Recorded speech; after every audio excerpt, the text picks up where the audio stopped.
కాపు ఉద్యమ నేత ముద్రగడ పద్మనాభం గారు జనసేన టీడీపీతో కలిసి వెళ్ళబోతున్నారని ఇటీవల కాలంలో వార్తలు వస్తున్నాయి. ఈ నేపథ్యంలో ముద్రగడతో పాటు చాలా సంవత్సరాలుగా ఉద్యమాలు చేసినటువంటి నాయకులు కూడా చాలామంది ఉన్నారు. మనతో పాటు కాపు జేఏసీ రాష్ట్ర కన్వీనర్ మా తోట రాజీవ్ గారు ఉన్నారు. ఆయన అడిగి అసలు విషయాలు తీసుకుందాం. సార్ చెప్పండి, ఈ మధ్య మనం చూస్తున్నాం ముద్రగడ్డ గారు జనసేనతో వెళ్ళబోతున్నారు, టీడీపీతో వెళ్ళబోతున్నారు, రేపో మాపో కూడా ఆయనతో సిట్టింగ్ అవుతుంది, పవన్ కళ్యాణ్ రాబోతున్నారు. అసలు ఏం జరుగుతుందంట? రేపు పవన్ కళ్యాణ్ గారు వచ్చేది ఒక మర్యాదపూర్వకమైన కలయిక. ఈ కలయిక వల్ల యావత్ జాతికి కూడా మేలు జరుగుద్ది. కాపు జాతి ప్రయోజనాల గురించి ఏమైనా మంచి జరగచ్చేమో అని మేమందరం కూడా ఆశావాదంగా ఎదురు చూస్తున్నాం. అలాగే మీరు ఇందాక ఒక మాట అన్నారు, కాపు నాయకుడని. మరి అనేక సందర్భాల్లో పవన్ కళ్యాణ్ గారితో మాట్లాడినప్పుడు కానీ ఆయన ఇతరులతో కూడా ఆయన మాట్లాడేది ఒకటే, ఆయన ముద్రగడ పద్మనాభం గారు అనే వ్యక్తిని ఒక ఉద్యమ నాయకుడి కింద చూస్తారు. ఇదే ఒక క్లారిటీ యావత్ కాపు జాతికి కానీ లేదా ఈ రాష్ట్ర ప్రజలకు తెలియాల్సింది ఏంటంటే, ఆయన ఒక ఉద్యమ నాయకుడు. పవన్ కళ్యాణ్ కూడా ఆయన అలాగే సంబోధిస్తారు. సో ఆయన ఎప్పుడన్నా కాపు నాయకుల్ని ఏమైనా విమర్శిస్తే అది ఇప్పుడు కూడా ముద్రగడ పద్మనాభం గారికి వర్తించదు. ఆయనకి కాదు, మొన్న ఇటీవల కాకినాడ ఇన్సిడెంట్ కానీ లేఖలో కూడా అది ఏ మాటికి కూడా ముద్రగడది కాదు. అయితే ఇప్పుడు ఆయన వస్తుంది, ఆయనకి ముద్రగడ పద్మనాభం గారు అంటే చాలా అభిమానం. ఒక ఉద్యమాల్లో ఆయన చేసిన తీరుని వాటిని చాలా ప్రశంసిస్తూ ఉంటారు. అలాగా ఆయన అంటే ఒక అభిమానం. ఎప్పుడో జరగాల్సింది ఇవాళ జరుగుతుంది. అది ఒక మంచి కలయిక, ఈ రాష్ట్రానికే ఉపయోగపడే కలయికని. ఎందుకంటే మీరు ఇవాళ చూడాలి, రాజకీయ నాయకుడు అంటే ఎలాగ ఉండాలనేది ఆయన కాపు అని చెప్పి ఒక చోట కట్టేయకూడదు. ఆయన నియోజకవర్గంలో వాళ్ళ తాతల కాలం నుంచి వాళ్ళు ఒక రాజకీయ నాయకులు. వాళ్ళ అభివృద్ధి, నియోజకవర్గం అభివృద్ధి ఎలా చేయాలంటే జెడ్పీటీసీ రోడ్లని ఆర్ఎండ్బి రోడ్ల కింద కన్వర్ట్ చేసి, అసలు రిజర్వాయర్ ఆ రోజుల్లో సుబ్బారెడ్డి రిజర్వాయర్ అని చెప్పి వాళ్ళ తాతగారు తెస్తే ఈయన చంద్రబాబు గారితో ఒక రిజర్వాయర్ ఈయన తెప్పించారు. ఒక ఫైర్ స్టేషన్ కానీ ఒక హెల్త్ సెంటర్లు కానీ, అంటే ప్రైమరీ హెల్త్ సెంటర్ కన్నా పెద్ద లెవెల్స్లో ఆయన ఏం చేసినా కొంచెం పెద్ద స్థాయిలో తెచ్చుకోవాలనే తపన ఉంటుంది.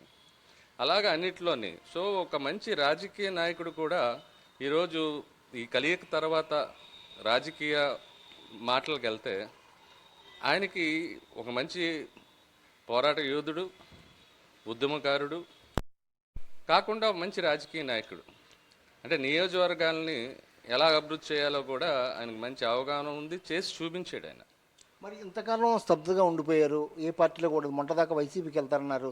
మీరందరూ కూడా కాపు ఐక్యత కోసం మొత్తం సమీకరించేందుకు కూడా చాలా ఉద్యమాలు చేశారు ఆయనతో కలిసి. ఇప్పుడు పవన్ కళ్యాణ్ ఆయన కలవడం వల్ల ఐక్యత వచ్చే అవకాశం ఉందంటారా? ఖచ్చితంగా ఐక్యత పెరుగుద్ది. ఎందుకంటే ఒక ఇద్దరు నాయకులు ఒక చోటుకి వస్తాం వల్ల కొన్ని నిర్ణయాలు తీసుకుంటంలో ఖచ్చితంగా లబ్ధి చెందుద్ది. ఆ లబ్ధి కోసమే మేమందరం కూడా ఈరోజు దీన్ని స్వాగతిస్తున్నాం. పవన్ కళ్యాణ్ గారు ఎప్పుడు రాబోతున్నారు, ఎక్కడ రాబోతున్నారు, అసలు దీనికి సంబంధించి వివరాలు ఏంటి? అంటే మాకున్న అంటే వాళ్ళ ముఖ్య నాయకులు వచ్చి మాట్లాడిన దాని ప్రకారం అయితే ఆయన వచ్చే వారం 20 తారీఖు తర్వాత అన్నారు. అంటే డేట్లో ఇంకా ఖాయం అవ్వలేదు, 1-2 రోజుల్లో తెలుస్తుంది మనకి. ఆయన ముద్రగడ గారిని కలుస్తానికి కెల్లంపూడి వస్తానని చెప్తాం జరిగింది మాకు. ఇది ఒక మంచి పరిణామం కిందే మేమందరం భావిస్తున్నాం. ఎందుకంటే మేము ఒక 4 సంవత్సరాలు చాలా కష్టపడి రోడ్ల మీద ఉండి ఈ జాతి ప్రయోజనాల గురించి మేము పోరాడాం. కాబట్టి ఈ కలయిక తర్వాత మా ఈ కాపు జేఏసీ పాత్ర కూడా చాలా గట్టి పాత్రే. సో మేము పడ్డ పోరాటానికి ఏమన్నా ఒక రూపం వస్తే మా అందరికీ కూడా ఆనందం ఉంటుంది. ఇక పైదట ఏంటంటే ఏమైనా నిర్ణయాలు జాతి గురించి తీసుకుంటానికి ఒకళ్ళకి ఇద్దరు అయ్యారు, 2 మహాశక్తులు కలవబోతున్నాయి. ఆ మహాశక్తులు కలుస్తాం వల్ల మంచి జరుగుతుంది తప్ప ఇక్కడ చెడ్డ జరగదు. ముద్రగడ్డ గారు ఆయనతో కలిసాక 2-3 నియోజకవర్గాల్లో పోటీ చేసే అవకాశం ఉందని చెప్తున్నారు. మీరు కూడా ఎంతో కాలంగా ఆయనతో పాటు ఉద్యమంలో ఉన్నారు. ఈ కోస్తా జిల్లాల్లో చాలా కాలం కూడా ఆయనతో పాటు కొనసాగారు. అంటే మీలాంటి వాళ్ళందరికీ కూడా సీట్లు మాట్లాడే అవకాశం ఉందా? అసలు ఎటువంటి చర్చ జరగబోతుంది? ఇప్పుడు ఆయన కొన్ని ప్రస్తావించవచ్చు, ప్రస్తావిస్తారని నేను అనుకుంటున్నాను. కానీ సీట్ల దగ్గరికి వచ్చేటప్పటికి స్థానికంగా వాళ్ళ సర్వేలు రావాలి. మరి ఆ క్యాండిడేట్లు ఎవరైతే అర్హుడు అయి ఉంటేనే కదా ఈరోజు ముఖ్య లక్ష్యం ముందు మనకు ఉండేది గెలుపు ఓటమి రేపు పొద్దుట ఎలక్షన్స్లో. ఈ గెలుపు ఓటమికి ధీటైన అభ్యర్థులు ఆయన దగ్గర ఉంటే ఆయన సజెస్ట్ చేస్తారు. అలాగే దాన్ని పరిగణలో తీసుకుని దాన్ని సర్వేలు చేయించి రేపొద్దున దాని మీద ఒక మంచి నిర్ణయం కూడా తీసుకుంటారు. ఇప్పుడు దీంట్లో ఏదైనా రాజకీయాల్లో నిరంతరం ఈ సర్వే రిపోర్ట్లని ఇప్పుడు కొత్త ఆనవాయితీ వచ్చింది.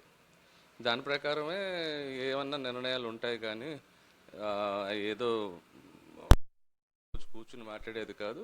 అందుకనే ఇది ఫస్ట్ మర్యాదపూర్వకమైన కలయిక. దీని అనంతరం రాజకీయ చర్చ కూడా ఉంటుందని అందరం భావిస్తున్నాం. ఆ రాజకీయ చర్చలో 1-2 సార్లు కూర్చుని ఆయన మర్యాదపూర్వకంగా వచ్చారు కాబట్టి ఈయన మర్యాదపూర్వకంగా ఆయన కలిసి భేటీ అయ్యి ఇంకా ముందుకు సాగుద్ది. ఏదన్నా సరే జాతి ప్రయోజనాలు దృష్ట్యా ఇది ఒక మంచి కలయిక అని మేము అందరం భావిస్తున్నాం. ఇది మొత్తానికి ఒక కాపు ఉద్యమ నేత ముద్రగడ్డ జనసేనాని పవన్ కళ్యాణ్ కలిస్తే జాతికి మేలు జరుగుతుంది. ఎంతో కాలంగా కూడా ఈ జాతి ఐక్యత కోసం మేము అందరం కూడా ఉద్యమాలు చేస్తాం ఆయనతో పాటు అని చెప్తున్నారు. ఆయన కలిశాక ఎటువంటి చర్చలు వస్తాయి, ఆ తర్వాత మొత్తం కూడా పూర్తి వివరాలు తెలిసే అవకాశం ఉందని తోట రాజీవ్ గారు చెప్పే పరిస్థితి కనిపిస్తుంది. కెమెరా పర్సన్ స్వామితో వాసు, ఐ న్యూస్, విశాఖ.